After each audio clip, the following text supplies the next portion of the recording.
So hello guys. So for today's video, we're going to answer about arithmetic sequence. So this covers probably the junior high school. I don't know what specific grade. And also tinatalakay ito sa MMW subject sa college. First problem. On the first week, Paul saved 4 pesos of his weekly allowance. On the next week, he saved 7 pesos, then 12 pesos, and 19 on the third and fourth weeks, respectively. How much will he save on the 12th and 20th weeks? Yung problem is tungkol sa sunod-sunod na halaga ng pera na naipon ni Paul each week. So, firstly, we have to write down yung mga halagang nagastos niya. So, for the first week, we have 4 pesos. For the second week, we have 7 pesos. Sa third week is 12 pesos. And sa fourth week is 19 pesos. So this would be the given. I forgot to put the given. That should be the given. So next nating ilalagay is the required.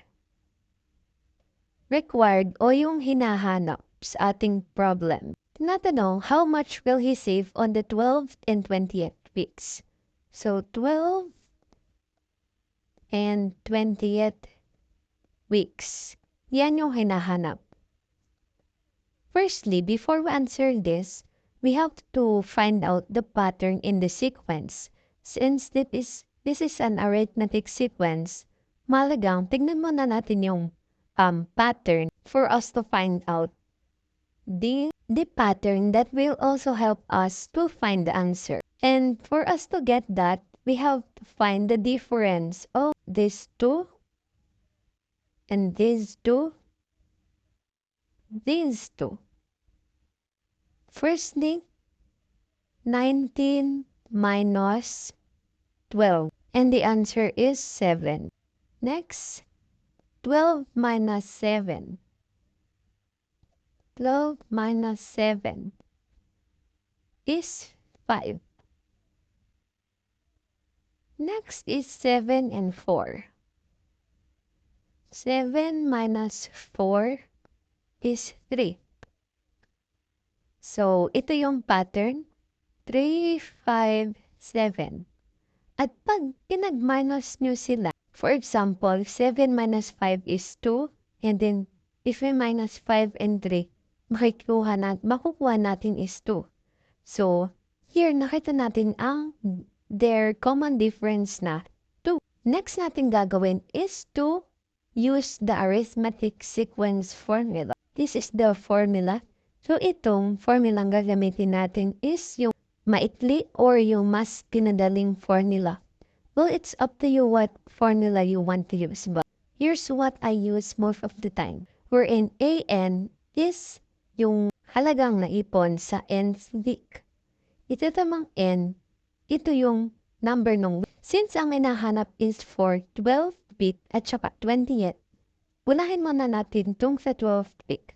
So using the formula, we're just going to substitute. Let's write down the formula first. So, ang value ng n dito is 12.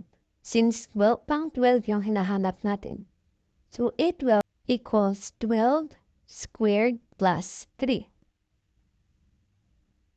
12 equals, so the square root of 12 is 144 plus 3. So, ang sagot natin dyan is 144 plus 3 is 147. And we should not forget to put the peso sign. Since about sa pera yung tinatanong dito. So, nahanap na natin yung value ng pang 12th week. Next naman natin gagawin is to find the pang 20th week.